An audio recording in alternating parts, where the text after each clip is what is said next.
Hi there, I'm Melissa Dewis with Bernama News. Welcome. The government has to emphasize prospering the economy because it is linked to improving the well-being of the people. Prime Minister Dr. Sri Najib Tun Razak said driving the economy meant garnering revenue and funds, and with the additional revenue and funds, the government could distribute more aid to the people. Speaking at a Meet the People session at the Mahsuri International Exhibition Centre in Langkawi, the Prime Minister said if the government does something that will eventually jeopardise the economy, the people are the ones who will face the dire consequences. He said promising and then implementing something that could harm the country's economy could have a detrimental effect on the people. He cited the example of the abolition of road toll collection promised in the opposition Pakatan Harapan election manifesto and said that implementing the proposal would require compensation payment amounting to 380 billion ringgit. Dr. Sri Najib said it was ironic that the opposition, now led by Tun Dr. Mahathir Mohamad, was proposing the abolition of toll when it was the former Prime Minister himself who had imposed toll collection in the first place. He said that it was for this reason that none of the international rating agencies had given a positive rating to the opposition manifesto, and in fact they said it was unrealistic and would jeopardize the country's economy. The Prime Minister said that after the Barisan Nasional launched its manifesto on April 7th, all quarters including international bodies said the manifesto promises could be implemented. On another matter, the Sabah Royal Malaysian Customs JKDM seized 30.395 kilograms of methamphetamine type of drugs, estimated to be worth 1.67 million ringgit, and detained 2 male Malaysian suspects at 2 separate locations on April 8th. JKDM Deputy Director General Enforcement and Compliance, Dr. Zulkifli Yahya said both individuals involved were each detained at the Kota Kinabalu International Airport and Lahad Datu Airport around 11:46 a.m. and 4:30 p.m. respectively on the same day. Dr. Zulkifli Yahya said the first suspect, aged 26, who had just arrived from the KL International Airport, was detained at KKIA, while the second suspect, aged 27, was detained at the Lahad Datu Airport after customs personnel scanned their baggage and found suspicious-looking images. Dan hasil daripada pemeriksaan rapi berasaskan kepada body language orang yang disyaki ini, kita menahan dan membuat pemeriksaan rapi ke atas penumpang ini dan didapati di dalam beg yang dibawa oleh penumpang ini dadah jenis metafetamin seberat 15.1 kg lebih kurang, bernilai 834,000 bagi kes di Kota Kinabalu, penerbangan dari Kuala Lumpur ke Kota Kinabalu. Disyaki kedua-dua suspek ini adalah daripada sindiket yang sama, kerana kedua-dua ini datang daripada Kuala Lumpur dengan penerbangan yang sama. Singgah di Kota Kinabalu, seorangnya keluar di Kota Kinabalu dan seorang lagi meneruskan penerbangannya ke Lahad Datu. Speaking at a media conference on Thursday, Dr. Zulkifli said the Customs Department is still investigating whether the drugs were meant for the local or external market. He said the investigation revealed both suspects had come to Sabah and Sarawak on 17 and 11 occasions since last July, but it could not be confirmed whether the suspects had smuggled in drugs or otherwise. Both suspects were remanded until Sunday, and the case was being investigated under Section 39B of the Dangerous Drugs Act 1952. And separately, a man's swift action in alerting the public to a fire at a government clinic in Luyang, Kota Kinabalu, Sabah this morning helped save lives. Sabah Fire and Rescue Department Operations Chief Khatizara Haban said 30 firefighters from Kota Kinabalu and Lintas were deployed to the scene after a distress call was received at 6:12 a.m. He said the team successfully extinguished the blaze by 6:30 a.m. and the operation ended at 6:50 a.m. no casualties were reported. However, State Health Director Dr. Christina Rundi, who confirmed the incident, said the cause of the fire and estimate of losses are still under investigation. And moving on, the late Tunku Abdul Rahman Putra Al-Haj was honoured with the inaugural Tokoh Hawana National Journalist Day 2017-2018 award on Wednesday for his contributions and services to developing and promoting journalism and the media in the country. As the first Prime Minister and the first Information Minister, the father of independence and father of Malaysia laid the foundation for the development of the print and electronic media in the country and was active as well in the field of writing.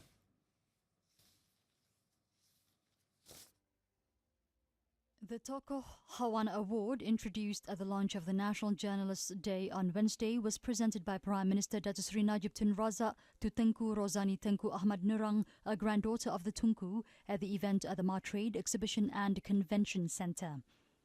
Dan gembira menerima anugerah ini bagi pihak Tunku dan keluarga kami.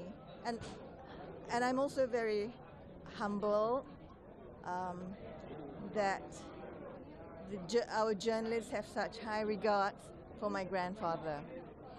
And then Tunku pun, he's closely associated with the newspapers, right? He wrote a weekly column in the Star, Without Fear or Favour, which got Star into trouble once in a while, but everybody knows that.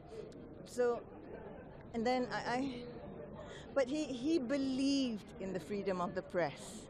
The Tunku, who took office as the Chief Minister of the Federation of Malaya in 1955 and was the Prime Minister of Malaya from 1959 to 1963 and Prime Minister of Malaysia from 1963 to 1970, was born in Alor, Kedah on February 8, 1903 and died on December 6, 1990. As the Minister of Information and Broadcasting from 1961 to 1964, he played an instrumental role in strengthening the position of radio and television as respected broadcasting agencies. Tunku Abdul Rahman realised that the people's support for the government rested on the timely delivery of accurate information through the print, electronic and face-to-face communication channels. He consolidated the position of Radio Malaya and the morphed Radio Malaysia as a source of news, information and entertainment for the people, and also established radio broadcasts in the English language, Mandarin and Tamil, and set up radio broadcasts in the States. In the field of print media, the Tunku emphasized the importance of journalism training by establishing the Southeast Asia Press Centre on September 29, 1966, which served as a training institution for cadet journalists from Malaysia and also from the other countries in Southeast Asia. In 1974, the Southeast Asia Press Centre was renamed the Malaysian Press Institute. Tunku Abdul Rahman also played a key role in the establishment of the Malaysian National News Agency via the enactment of the Bernama Act and launched the news agency at Parliament House on August 30, 1967. He had published his first book in 1969 entitled May 13th, Before and After, which was his personal view of the events that led up to the ethnic riots on that date and the events that followed the incident. The other books he published include Viewpoints, Looking Back, As a Matter of Interest, Something to Remember, Lest We Forget, Contemporary Issues in Malaysian Politics, Challenging Times, and Political Awakening. "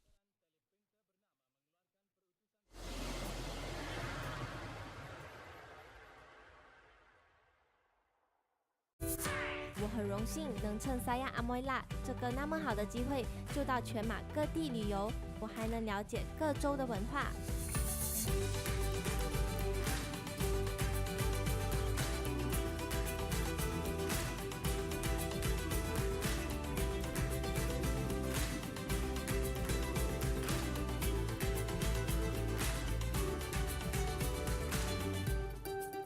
我们一起来开始我们的旅程吧。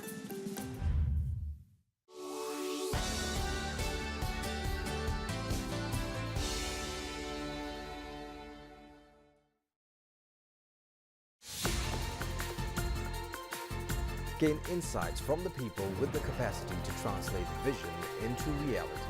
Interviews with corporate leaders at 8:30 p.m. Monday, only on BNC.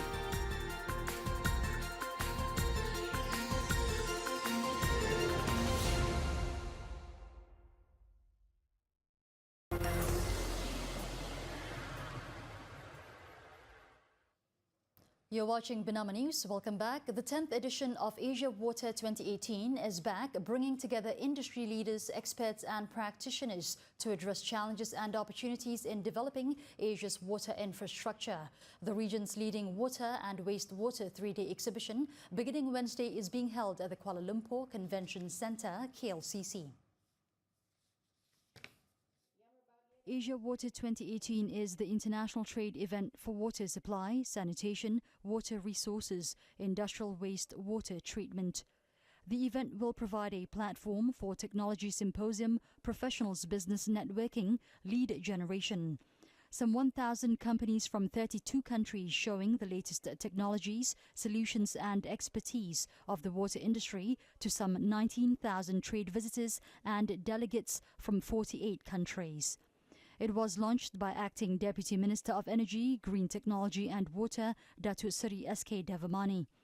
Basically, this Asia Water Conference will dwell on the latest technology and automation on water management, especially on wastewater, drinking water and flood mitigation.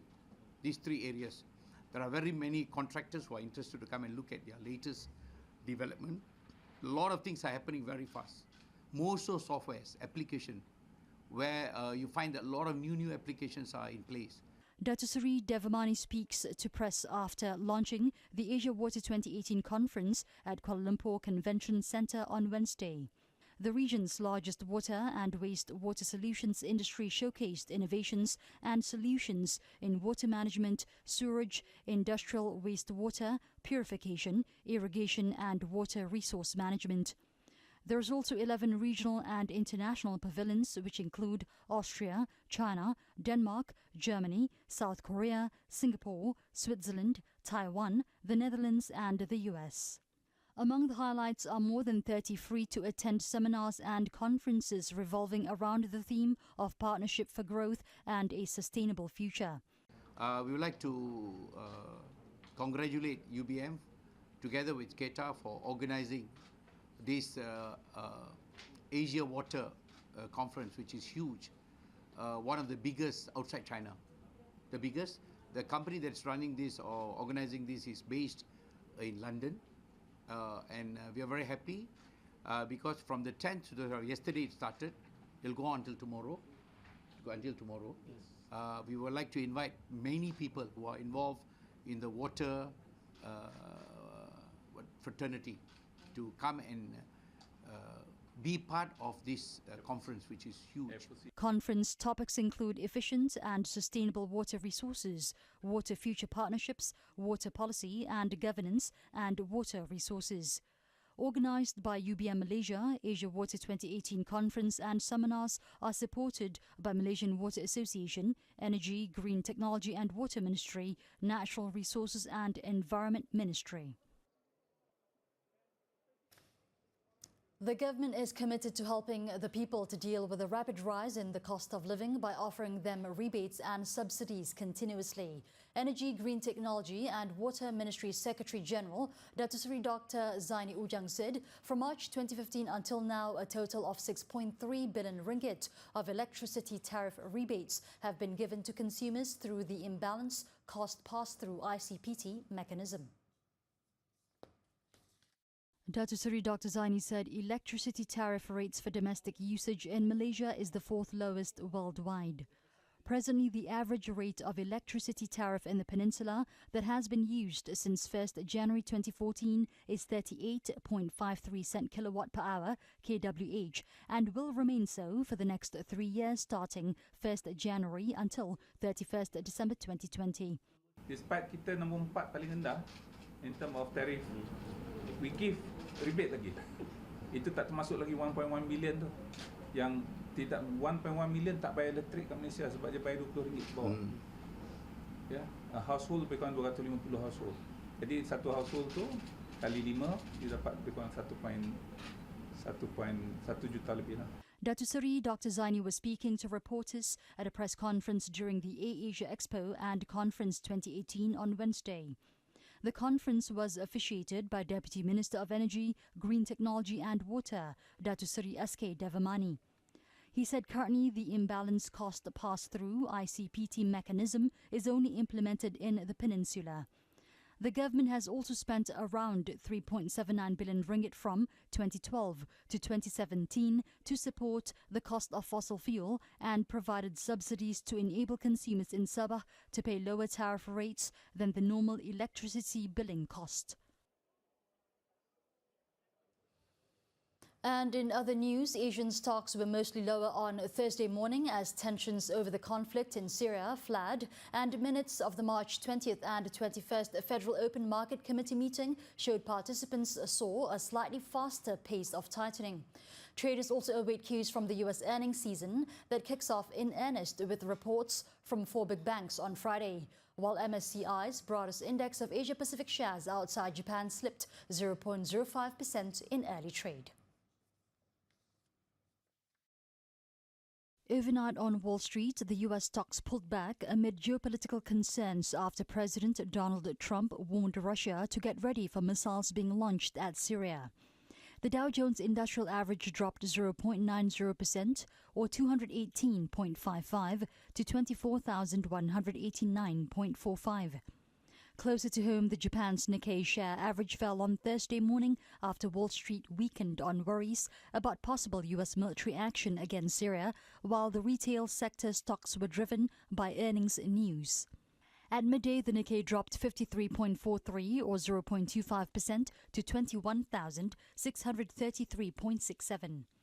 Elsewhere in Asia, the benchmark Shanghai Composite Index also down 0.60% at 3,188.97. While the Hang Seng Index dropped 0.47% to 12,267.33.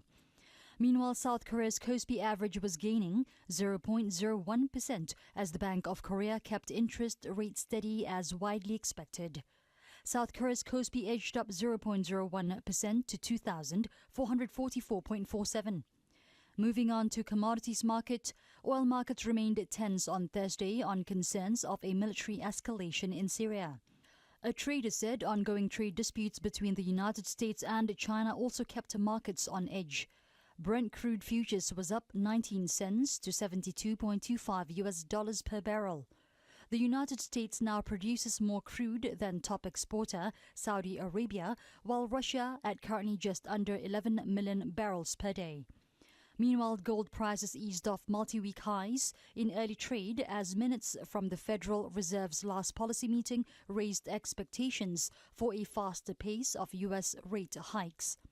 Spot gold was down 0.1% at $1,351.48 an ounce.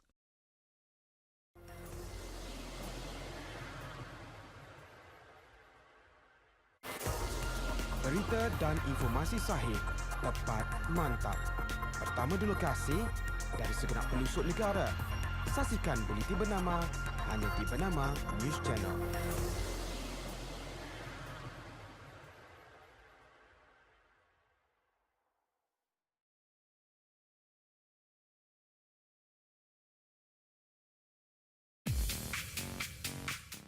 Is this hijabsters?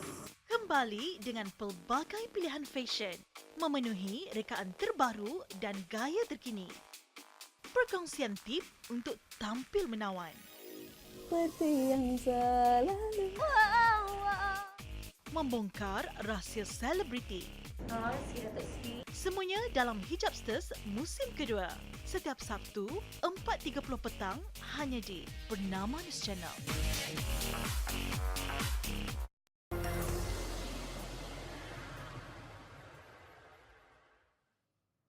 Welcome back, and briefly on sports. Gold Coast 2018 Commonwealth Games. The national diving squad took gold and bronze medals in the women's 10-meter synchronized platform at the 2018 Commonwealth Games on Wednesday. It was Malaysia's third gold medal in the Games.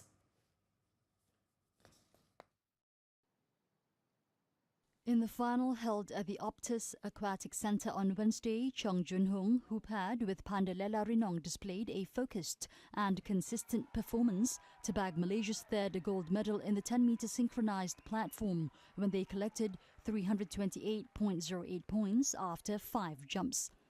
Sharing their success were national divers Leong Man Yi, Nur Dabita Sabri, who claimed the bronze medal in the event with 308.16 points, their second bronze so far. Olympic silver medalist Pandalela also contributed Malaysia's first ever gold medal in diving by winning the 10-metre platform in the 2010 Commonwealth Games. Meanwhile, Jun-hung, who was the 10-metre platform world champion, was happy to win her first Commonwealth gold medal. Jun-hung and Pandalela will return for the women's individual 10-metre platform on Thursday. Also participating in the event is national junior diver Kimberly Bong. And now moving on to foreign updates, Russia's embassy in the UK on Wednesday cast a doubt on the authenticity of a statement issued by the daughter of poisoned former spy Sergei Skripal.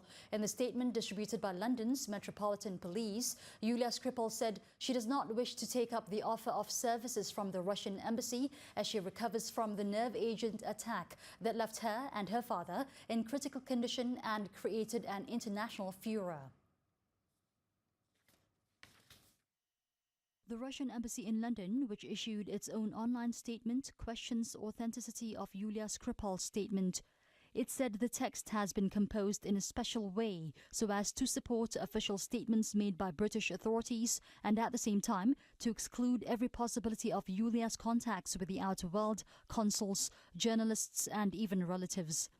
Yulia Skripal also said in her statement that she found herself with a totally different life than the one she had before the March 4th poisoning in southwest England. She was released from the hospital this week, while Sergei Skripal remains hospitalized. Britain has blamed the attack on Russia, triggering the expulsion of more than 150 Russian diplomats from Western countries. Russia vehemently denies any involvement and has responded by expelling the same number of diplomats. Meanwhile, United States House of Representatives Speaker Paul Ryan has said he will not run for re-election in his Wisconsin district this November. Hailed as Congress's most powerful lawmaker, Ryan's decision is considered a big blow to Republicans with mid-term elections looming. This is amid the tough challenge faced by Republicans from Democrats to keep control of the lower chamber.